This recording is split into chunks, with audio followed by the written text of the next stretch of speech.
I mean, like when that's happening, all I was thinking, I was task orientated.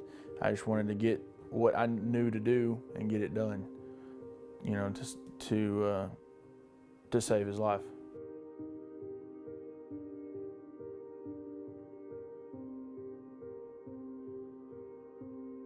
Oh, you're excellent.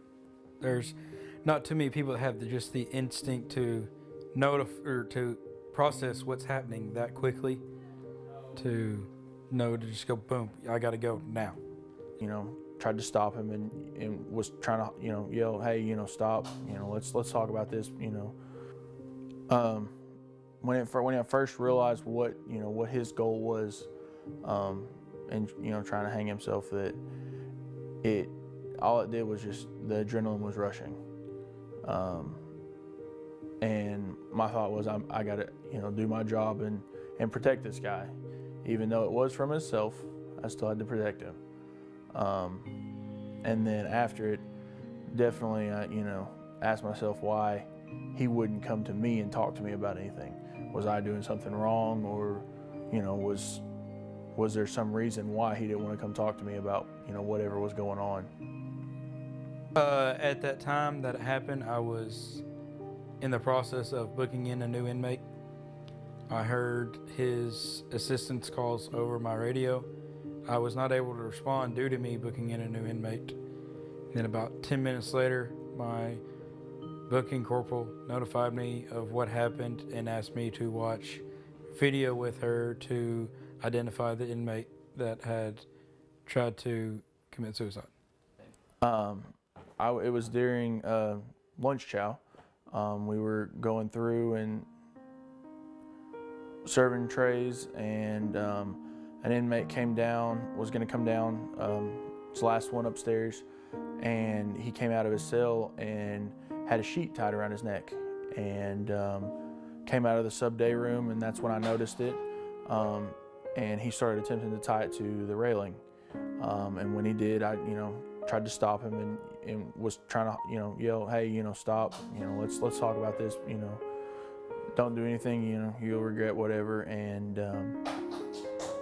that's, at that point, I, you know, took off running towards him.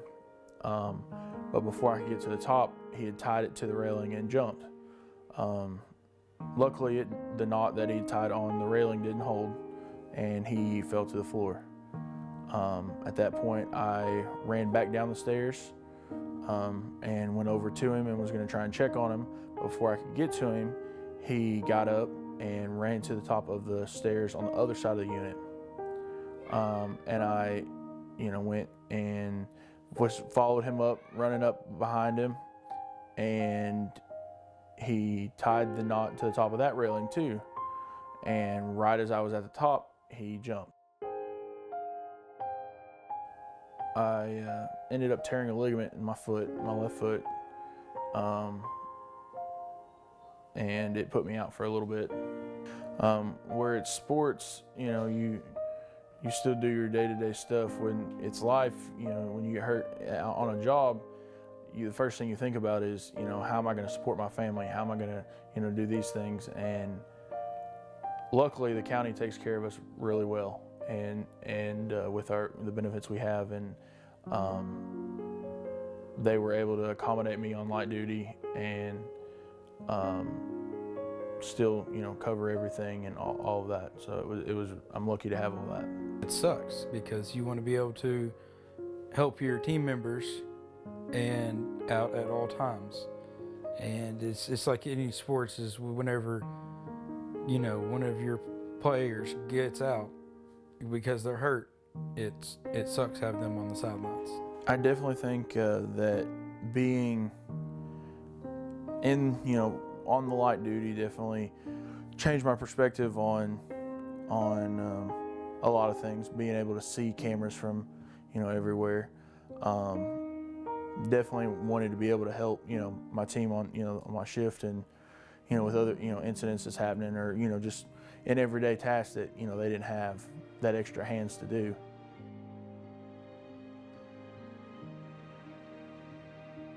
I got the Life-Saving Award, which was gave to me by the chief and captain.